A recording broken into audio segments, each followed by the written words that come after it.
Good morning, everyone. We're just waiting for people to dial in for this webinar. We're expecting about 20 or so. So in a minute or two, we will get underway. Tell a joke, Tony.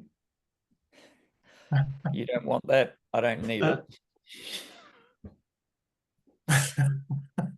Ryan, you're becoming a bit of a rebel here. Have I started something? You've taught me how to heckle, Richard. I'm getting all your bad habits.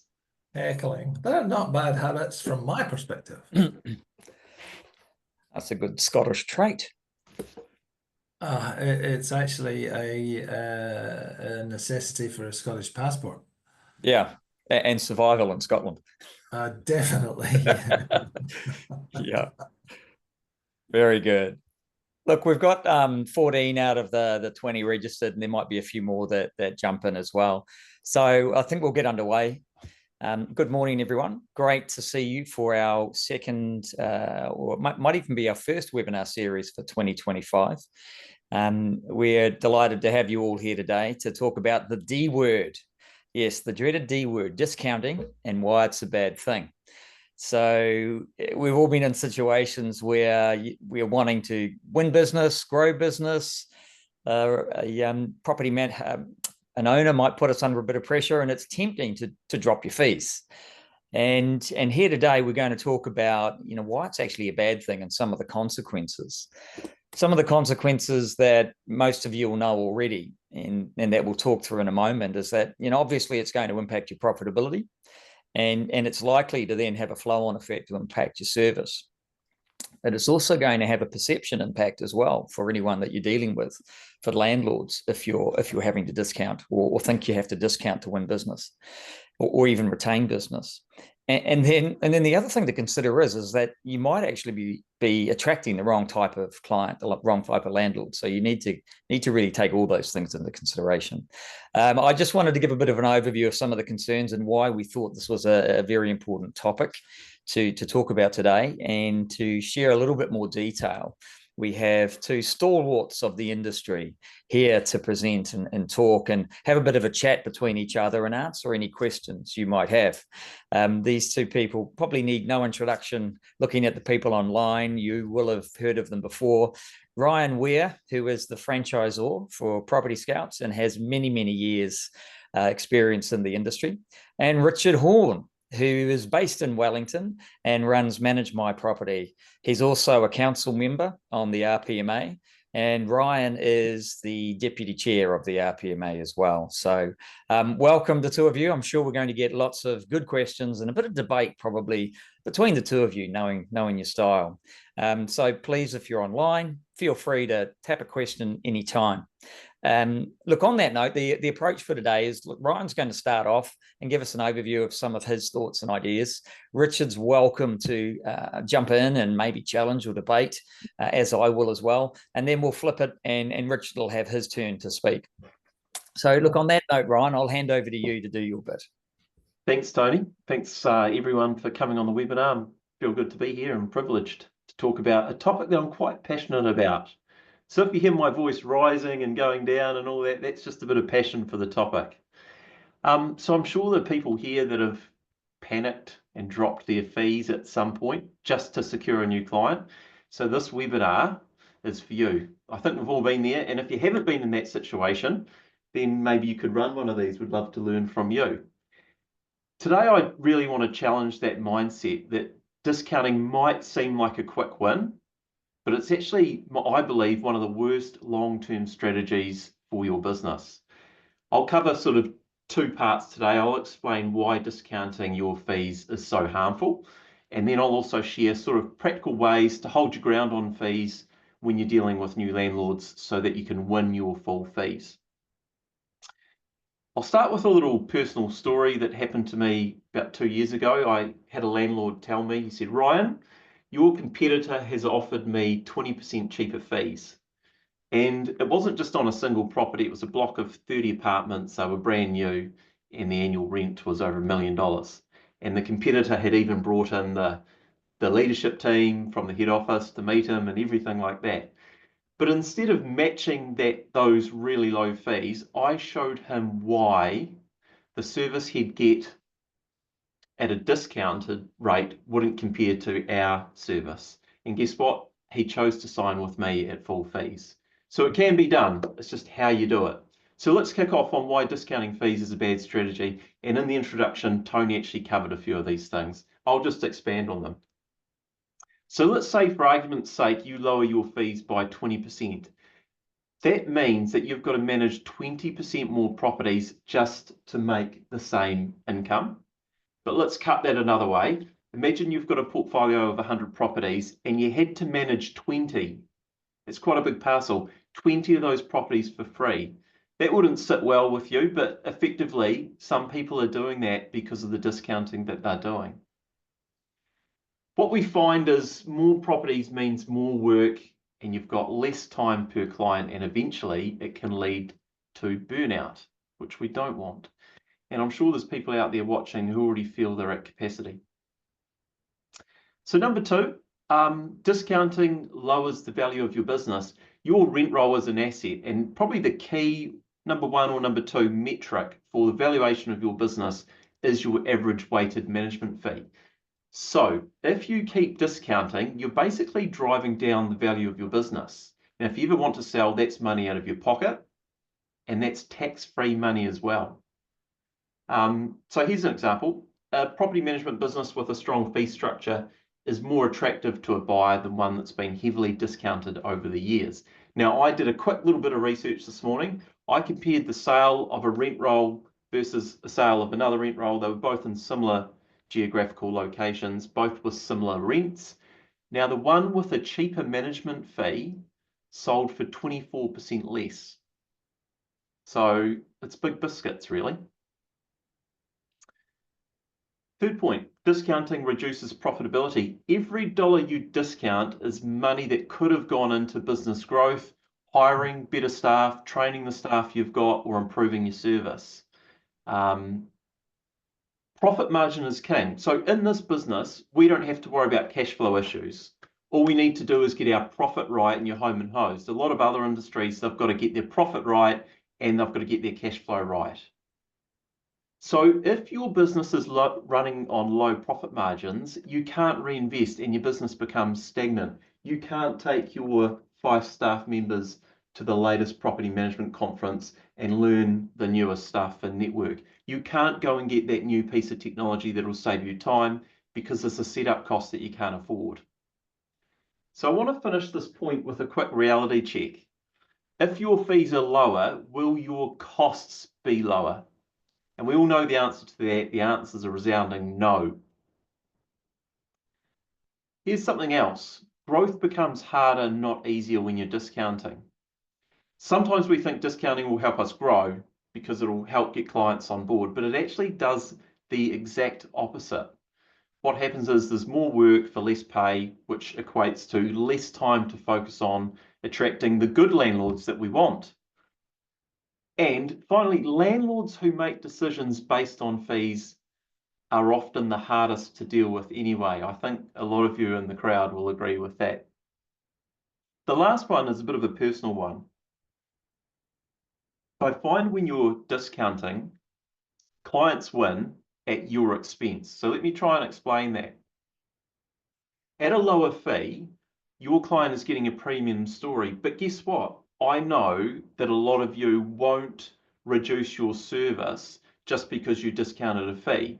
Just because Bob negotiated a 6% management fee with you instead of 8%, you don't cut corners. You still do a thorough routine inspection. You still rent his property to a great tenant in a really fast time frame. So what this means is you lose permanently and Bob, the landlord, wins on an ongoing basis. And I don't think that's fair. The other thing that you do, let's use Bob again, when you negotiate at the very beginning, it sets a relationship up with Bob that he thinks that you're always negotiable. So if you ring Bob 1 year into the tenancy and say, hey Bob, we're just about to renew the fixed term tenants, you know, those wonderful tenants that I've put in your property. And if I can successfully extend their tenancy for 12 months, it's going to lock in your cash flow. We're going to get a continuation of a great tenant. And by the way, just as cost recovery, we do have a $100 lease extension fee. Now, what Bob may do, because he got you at the very beginning, he may negotiate that rate again. So you've just got to be careful. It sets the expectation that you're always negotiable. And there's landlords out there that constantly ask for just one more discount, and it can drive you nuts. I'm about to, Tony, I'm about to go into, now that I've covered off sort of the dangers of discounting, I was going to branch off into some sort of strategies that can be used in the real world to earn good fees and not to discount. Are you happy for me to keep going, or do you want to change for a bit, or your mic is off? Actually, why don't we switch and just get Richard to comment on that, on what you've provided, and give a few of his own thoughts, and then we'll come back to you, Ryan. Perfect. Cool. Thanks, Tony. Morning, everybody. Thanks for joining us today. I'm hoping that you're going to take away a few ideas. I'm very much on board with what Ryan was saying, which is the D word is a swear word in our office. What would ever possess you to discount a management fee that you've worked out, rewards you and covers you for the job that you have to do? And this is a job that is becoming more and more embroiled with rules, regulations, compliances. You've got to know your stuff. And for somebody to turn up on your doorstep and say, hey, I'd like you to manage my rental property, please. Will you do me a discount? It's often struck me that I've got several owners that I've had for nearly 20 years. Surely they should get the discount for their loyalty. And the new guy who's in front of me, he doesn't deserve a discount because I don't know if he's a good owner yet. So good on him for asking. I think the question, if somebody says, can you give me a better price than that, I would have to ask them which part of the service that they want me to leave out. Because there is a lot to this. Property managers are basically really badly paid lawyers. You know the RTA, you know the smoke alarm regulations, you know the healthy home stuff. There's a whole bunch of laws that you guys have to understand and grasp the basics, just the basics of, and be able to impart that to your owners. So why would you devalue that? Why would you devalue your management fee, your income, and yet you've got more and more work coming on? So also, as Ryan said, if you devalue your business by discounting, you're devaluing my business as well. And I'm not happy about that. You're devaluing everybody. You're devaluing the perception of property management and management fees. And it virtually becomes a race to the bottom. If somebody negotiates a better rate, next year, are they going to try and negotiate an even better rate? So you do end up, you're in dangerous territory of attracting all the cheapskate owners, because the person that's asking for a discount is also going to squeal when you present them with an invoice for some work that you've had done. You do not want to have that kind of workload. I'm sure we've all got enough to do. It's hard enough making time to come to an RPMA webinar. So you want to value your time and value your mental health, which is something that I'm very keen on preserving. The burnout that people experience in this industry it can be phenomenal if you allow it to get on top of you. Part of my experience, though, from when I'm chasing new business, I'm meeting potential new owners or talking to them quite frequently. And I've had a few that say, look, I know your management fee is X%. Would you do me a deal on this? Could you do me a better price than that? Because the guy down the road is charging less than you. And I say to people, look, our fee has been carefully calculated so that our business can continue and we can give you a proper level of service. So, no, we don't discount. And I've had people come back to us having talked to somebody else and said, I really appreciate you sticking to your guns and you valuing what you do. We'd like to sign with you. So I see the discussion about management fees with a potential new client as more of a philosophical discussion than an accounting practice. You can look at the hard numbers, but it is a philosophical view that you just don't discount the service. However, as Ryan alluded to, there are things that you can do. Do you want me to cover that off from my perspective, Tony? I think probably hand back to Ryan now to share his thoughts on how you actually get fees up, and then we'll come back to you. Thanks, Ryan. Yeah, no questions yet, by the way, team. The key, in my opinion, to winning full fees is shifting the conversation with your landlords from one about price to one about value. Now, if you nail this, you'll be really successful at getting good fees. It may sound a little bit goofy, but practice this in the mirror, practice it with colleagues, practice it with your spouse. It will really help you when you're in front of a landlord.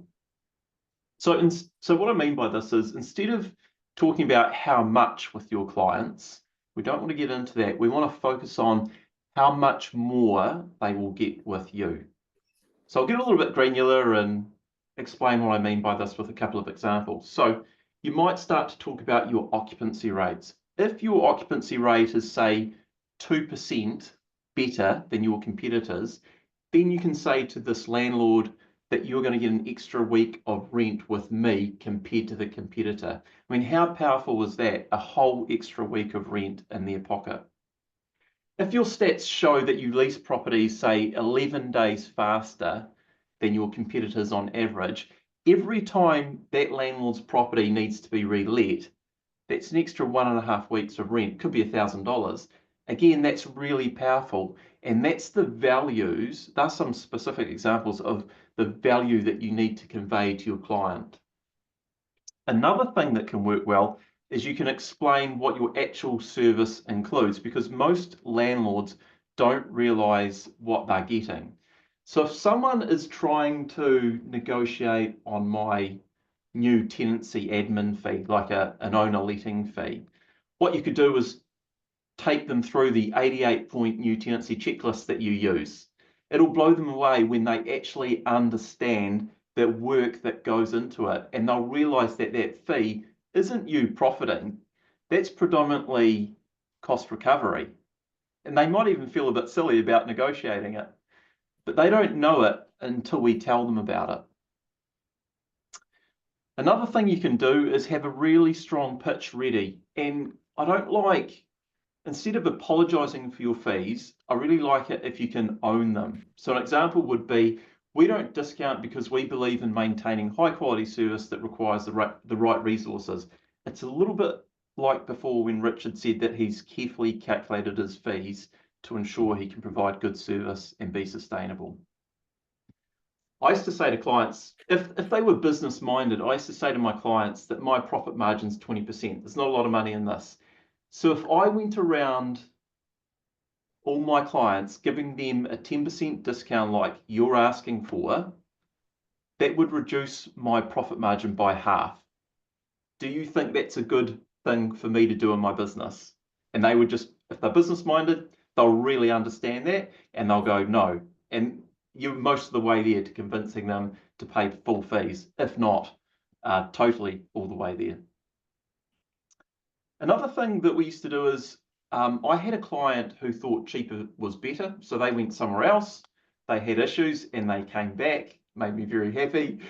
So they learned the hard way. So I got a testimonial from them, put it on our website, and other ones too. So I like to have testimonials from landlords who value full service management and have them in my pitch pack and on my website. So I can point landlords who are trying to negotiate over to some real world cases.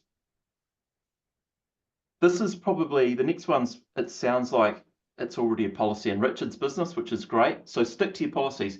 Once you start discounting, it's hard to stop. So set a rule. we don't discount fees in our office. If you do really want to offer something to your clients, don't do a discount. Consider instead doing an added value. So it could be a healthy homes assessment, which might cost $200, let's say.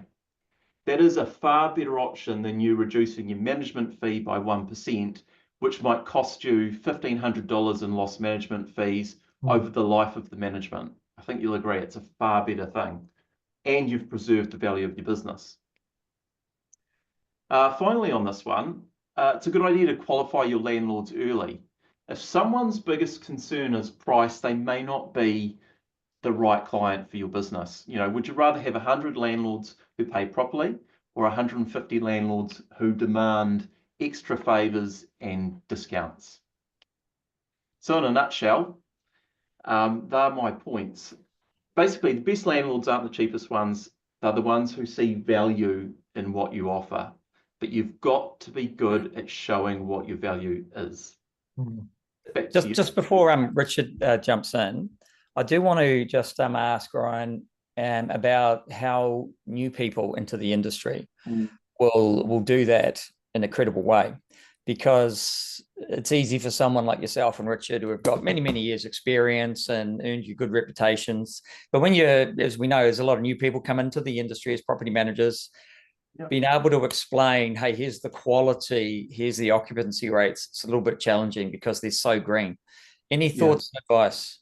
Yeah, I do. I still think you could do the exercise I discussed, because you can see how quickly your competitors are filling properties through Property Guru. But anyway, for a new person, I'd do it slightly differently.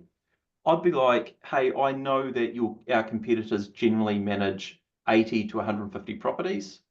And that means a full-time person will be able to spend about 4 minutes managing your property per week if you go with them. Because I'm just new and I'm building and selecting my customers as I go, I'm presently managing, 20 properties, we could say in this example. And what would that equal in the time that I could spend on your property? It might be 20 minutes, which is 5 times as much time spent on your property, which could be their biggest investment that they own, compared to the competitor. So that's how I'd approach it if I was brand new. Very good, thank you. Richard, over to you. You might have a response to that as well. Oh, he's stolen my thunder. Too bad. So I have. Well, we do have a question online you could answer to start with then, and it's regarding how do you know your competitors' occupancy and vacancy rates? Yep. So with the what I used to do is monitor a sample of them. It would take a bit of time and I'd update it annually. And if I was ever pitching for business, sorry, I'm not sure if I cut out there. My phone was just ringing. You're good. What I used to do is I used to keep a sample in Google Sheets of competitors in our area and how long it would take them to let a property and how long it was empty for. And I couldn't update that all the time. I couldn't update it every week, but I would make sure I'd update it every 6 months or 12 months. And when I went out for a pitch, if anyone wanted to see my workings, I would have a whole page of data there ready to go for them. And was this data from observations, i.e. driving past the street on a regular basis to see when someone went in? On TradeMe. You're just using TradeMe, okay. Yep. I'll give you a wee example of how people think incorrectly about the discount process or the discount offer. This was, I'm going back a good few years now. I had a particular owner whose property we were having difficulty letting, and it was because the owner had said, I must get this price for it. I can't remember what that price was, but I must get that because I've got to cover my mortgage. And we were getting nothing, no reaction. And I went back to the owner and I said, look, there's, the pictures, the photos are good, the advert is good, the copy is fine, it's the rent. And he said, are you telling me that the only device we have to improve, find a new tenant is to drop the rent? And I said, well, yeah, pretty much. If nobody's turning up, your rent's at fault. So he said, well, if we drop the rent, will you drop your management fee, which is a percentage? And I was a little bit taken aback, and I said, well, no. I said, okay, I'll drop my management fee if you will allow me to put my management fee up when the rents go up. And I could hear his brain working. He'd figured out he was on a loser there, because you were talking about a dollar price against a percentage. So people have a strange view sometimes of how the finances work. But I just wanted to chuck another number at you. I can give you 32,500 reasons why not to discount. And it's in a very simple calculation. Let's say you've got a property that's $500 per week, and you charge 8% management fee, and somebody says, well, you discount it to 7%. You're losing $5 a week on that property. Now that's a cup of coffee. But that's every week. So that's $260 a year. And if you have a rent roll of, let's conservatively say, 125 properties, you're missing out on 32.5 grand of just income. Do you want to do that? And if you do, well, why? So this is why I think the D word is such a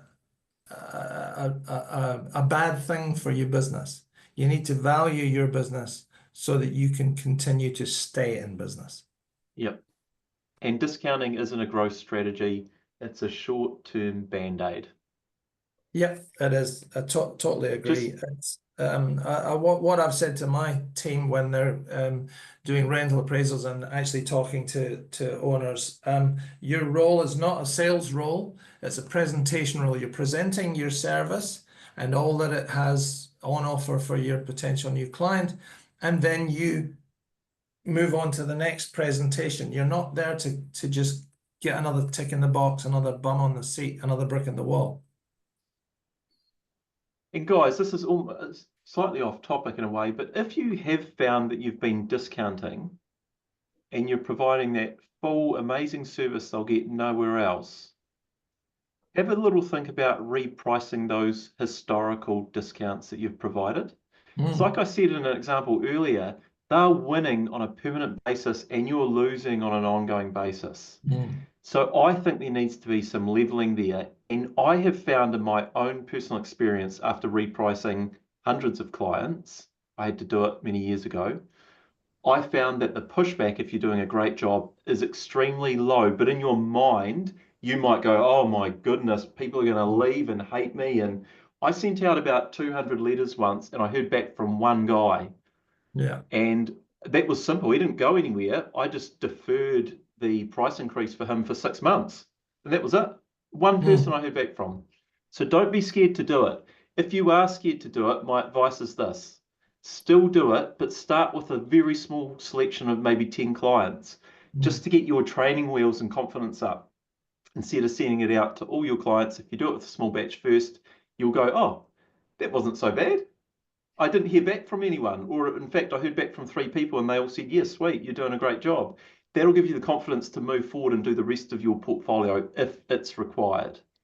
Yeah, I've done exactly the same thing. Yeah, well said, Ryan. I was going to have, that was one of my questions actually. So how do you put prices up? And I think McKinsey's in the past have said you put them up. We've got a lot of mental barriers about it and what will happen. I'm interested more in a few tips from both of you as to how you communicate it. And obviously, Ryan, that example of like a test first, if you're a little bit worried, is great. Yeah. But how else are you communicating in that communication? Tony, just one other thing. If I haven't convinced people it's an exercise they need to look at doing, now is the best time we've had in a whole damn decade to do a repricing of your portfolio. Why? We're in a high inflation environment. Our clients know and are getting other letters from other service providers saying that cost of petrol, cost of this, that is all going up. So you'll just be singing from the same songbook. Some of them are probably expecting it. In terms of functionality, we at Property Scouts have 3 letters that we use, templates. Template number 1 contemplates that we're just putting up our management fee and no other fees are changing. Template number 2 contemplates that our management fee is staying the same, and you can say, woohoo, but our other fees are changing or introducing some new fees. And thirdly, we've got a template that contemplates both the management fee is changing and the secondary fees. And you can choose which template suits your needs. What was your earlier question, Tony? Extra tips for this exercise, is that right? Yeah, it is. Yeah. And look, just on the inflation one as well, I mean, the only thing to be careful about with that is you've got to look at what's happening in rents. So, we've gone through a period where actually inflation has started to come back and rents have actually come back. So, but if rents are going up and up and up, then to put your price up, but you've just got to get that balance right. Cool. Yeah, just after more, if there's any more advice on what communication do you put in the letter, or what you phone them? I do have a really good tip. So one thing that we always ensure that goes in our letter, Tony, is we love to relate it back to something that they can understand, because they might panic over 8 to 8.5% and not really understand what the dollars are involved. So we often actually express it as the dollar amount as well, and then relate it back and say, and that's less than a cup of coffee at your local cafe. And then they go, oh, that's not so bad. Yeah, one of the things that one of the side effects of putting your fees up is that you make more money. You make more money. And I do know of several property management companies that go, oh no, we're the cheapest service in town. And you go, wow, that's not something I would be boasting about. So cheaper doesn't always mean better. But if you can just eradicate the desire to discount, your business will make more money, which is what I think that's what you're in business for. It's what I'm in business for, is to be able to pay my bills and to provide a living for my team. And the funny thing is, if you make more money, your service can actually get even better. Yes. Because you can reinvest more in your business. So I've got a couple of questions. One is related, similar to that, but I'll go to a different one first. And it's the questions from Anonymous. And they want to ask how you are managing Trade Me's relentless price increases. They raised their prices 3 times in the last year. Are you raising owners' advertising price each time, or do you build a substantial margin into what you are charging owners for advertising? Well, we've reviewed when Trade Me changed their prices. We made sure that we have that covered in our advertising package, and we have put the advertising package price up in the past. So you have to do that. It's a cost of doing business. Big cost. Yeah, the best position you can be in is where your management agreement states that the advertising costs will be passed on to the client, so that when those costs increase, your fees go with it, so to speak. So, very good. I've got another question here that you've kind of answered previously, but it's worthwhile asking again, because I think it's a little bit of a different angle. How do you respond to the question, but rents have increased, so you're getting an increase in your management fee income anyway. So why are you increasing fees? Because our running costs relative to that rent increase have increased more than that. And being able to prove it. I've never had someone ask us to prove it. Okay. Because they pick up the Herald and see it every day. Yeah. But the question's a good one, right? Because you do have to consider, as I said before, what's happening in the industry at the point in time. If rents are going up and you've already got a good fee, that's fine. But if rents are going up and you've already discounted and you want to rebalance that, then you need to go and talk about what's required to provide that ongoing service. Yeah. Yeah, one of the difficulties that in finding out what other people charge is actually finding out what other people charge. From my experience, you can jump onto any number of websites and it will say, hey, we charge this percentage to manage your property. And you go, well, that's great. What other charges do they have? Oh, we won't talk about them. It's very difficult, I think, to find out exactly, so that you're comparing apples with apples, to find out what other companies charge, and there's a whole list of fees that they do charge, and some companies that don't charge them, inspections, whatever. So it goes on. So if somebody says that it's 8% and you're offering to them the same service for 9%, they'll go with the cheaper one and then find out there are other charges that the 9% company doesn't charge. And when you are locked in a conversation with the potential landlord and they're talking about other competitors and they might bring up names that don't provide a good service, whatever you do, golden rule, don't knock your competition. It won't look good. It won't make you look good. It won't do any help. Stick to conveying your value and you'll win it anyway. Yeah. I mean, the competition that you think you have, and you think they're not very good at what they do, you don't know that. You've got to show some integrity if you want to win business that's going to pay your management fee. So that's a good point, Ryan, not one that you hear about. Sorry, and if you are getting started on your journey of not discounting and conveying your value, and you happen to miss a landlord, call him up every 6 months and see how he's getting on. You may end up winning that landlord at a later date, particularly if he went with a lower cost agent who doesn't deliver the same great service as you. So do not give up. I won my biggest landlord. It took me 3 years.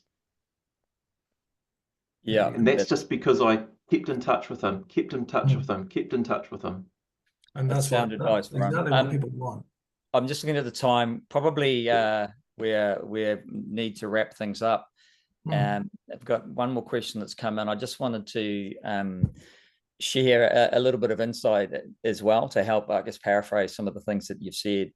So part of my background is I was in the research analytics software business for many, many years and ran various businesses.